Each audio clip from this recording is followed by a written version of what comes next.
నమస్తే, నేను మీ వెంకట్. యూట్యూబర్ వైష్ణవి దారుణ హత్య.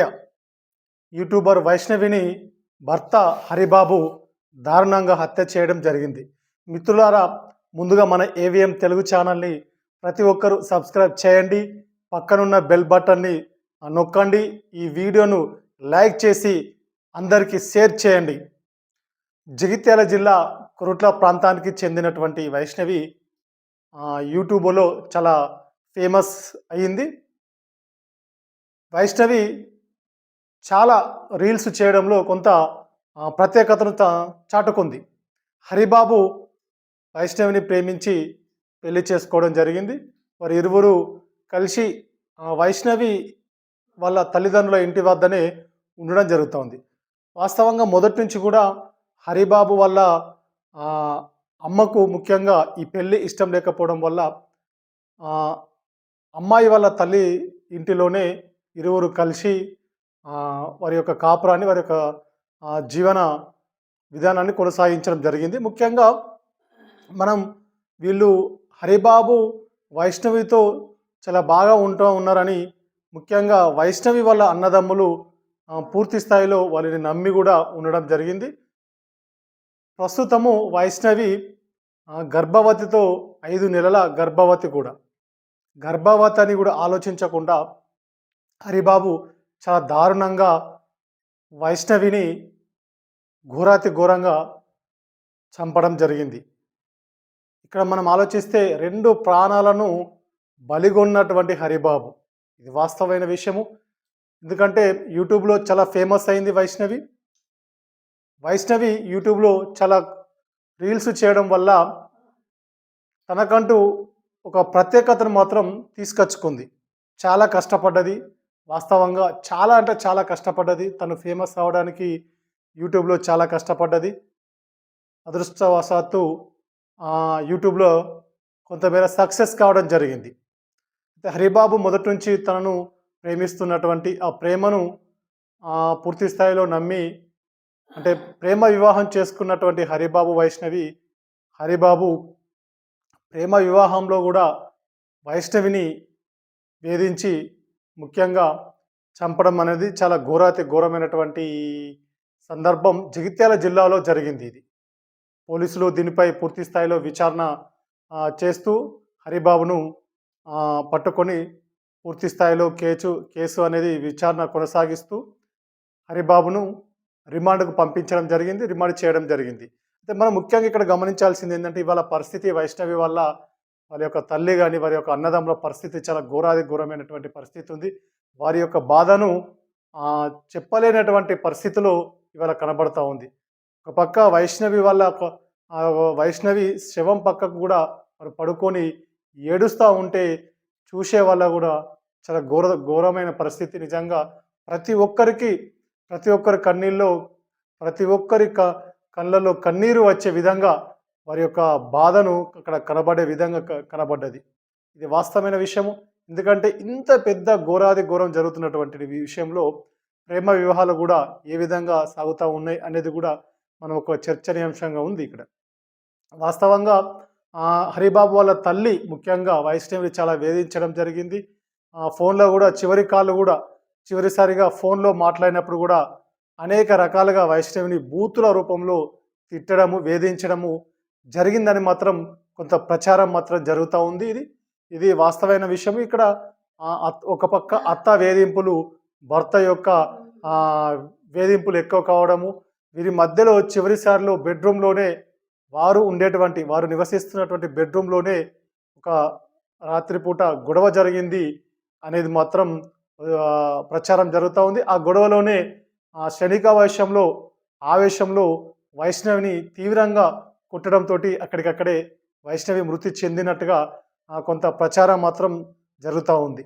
సరే, ఏది ఏమైనప్పుడు కూడా యూట్యూబ్లో ఫేమస్ అవ్వడానికి చాలా కష్టపడ్డది వైష్ణవి మాత్రం. ఈరోజు వైష్ణవి వాళ్ళ కుటుంబ పరిస్థితి మాత్రం చాలా దయనీయమైనటువంటి పరిస్థితి. ఎంతో ప్రేమతోటి పెంచుకొని కష్టపడి ఇవాళ ఎంతో ప్రేమతో చూసుకున్నటువంటి వారి యొక్క కుటుంబ సభ్యుల పరిస్థితి చాలా దయనీయమైన పరిస్థితి. వాళ్ళ యొక్క వాళ్ళ దుఃఖాన్ని చెప్పరానేటటువంటి దుఃఖంగా కనబడతా ఉంది. మరి తల్లి వైష్ణవి వాళ్ళ తల్లి పరిస్థితి గాని, వైష్ణవి వాళ్ళ ముఖ్యంగా అన్నదమ్ముల పరిస్థితి, వాళ్ళ సోదరుల పరిస్థితి అయితే వాళ్ళ సోదరులు ఇప్పటికి గూడా కోలుకోలేని పరిస్థితిలో వారున్నారు ఇప్పటికి గూడా. సో, వైష్ణవికి ఇలా జరిగిందేంటి? వైష్ణవి ఇంత ఘోరాతి ఘోరం జరుగుతది అని మాత్రం వాళ్ళు నమ్మలేదు. హరిబాబుని మాత్రం ముఖ్యంగా పెద్ద ఎత్తున పూర్తిగా నమ్మిర్రు. నిజంగా వాళ్ళ ఒక సొంత సోదరునిగా చూసుకోవడం జరిగింది వీరంతా.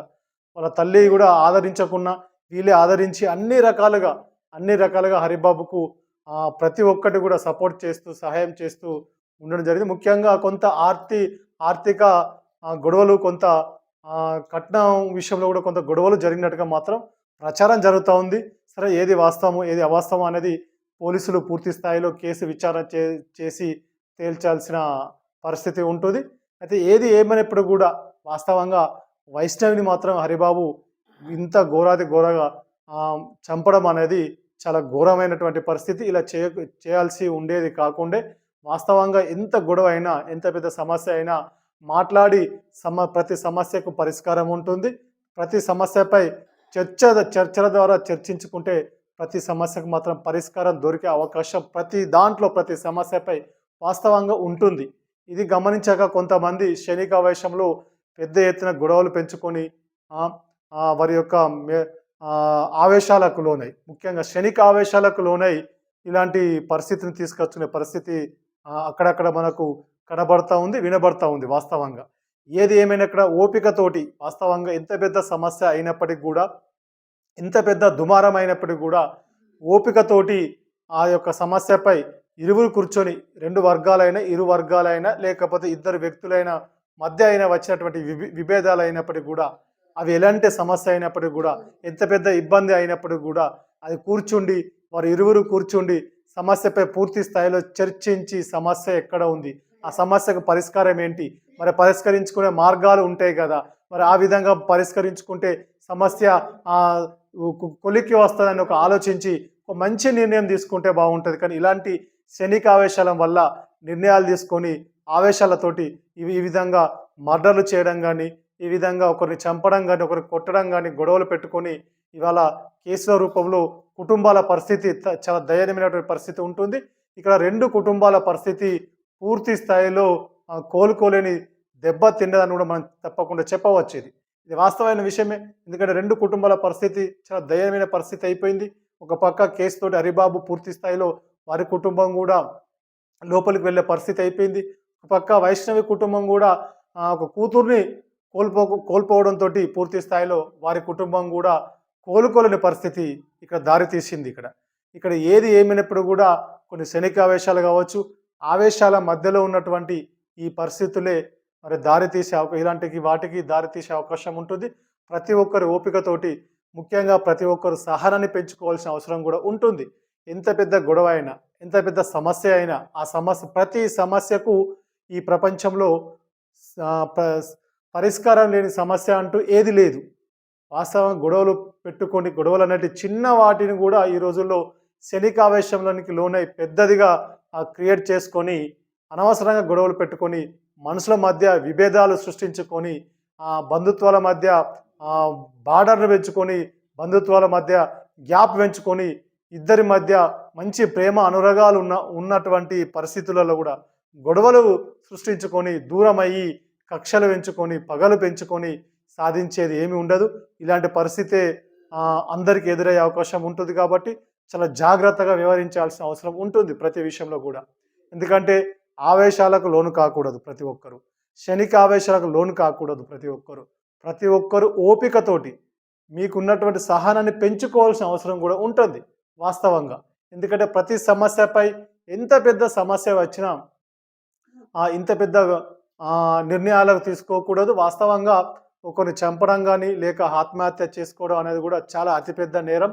ఇది వాస్తవంగా అది అతి ముఖ్యమైన మానవ జన్మ కాబట్టి తప్పకుండా ప్రతి